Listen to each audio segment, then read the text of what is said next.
तर आपल्या गणपती बाप्पाचं आगमन लवकरच होणार होतं। त्यासाठी आमच्या कार्यकर्त्यांनी आज गणपतीचा मांडव काढायचं ठरवलेलं। जिथं मांडव ठेवलेला होता तिथं परिस्थिती भरपूर हाताबाहेर गेलेली। मग बाकीच्या कार्यकर्त्यांनी लगेच बोलवलं।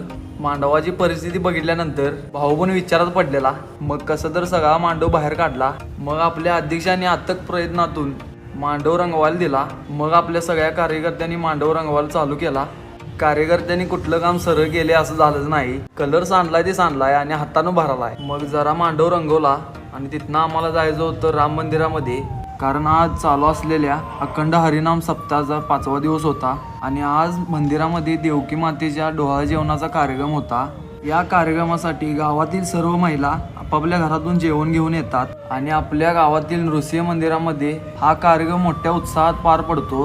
ह्या कार्यक्रमाचं अजून एक वैशिष्ट्य म्हणजे संपूर्ण महाराष्ट्रामध्ये फक्त 2 ठिकाणी देवकी मातेच्या डोहाळे जेवणाचा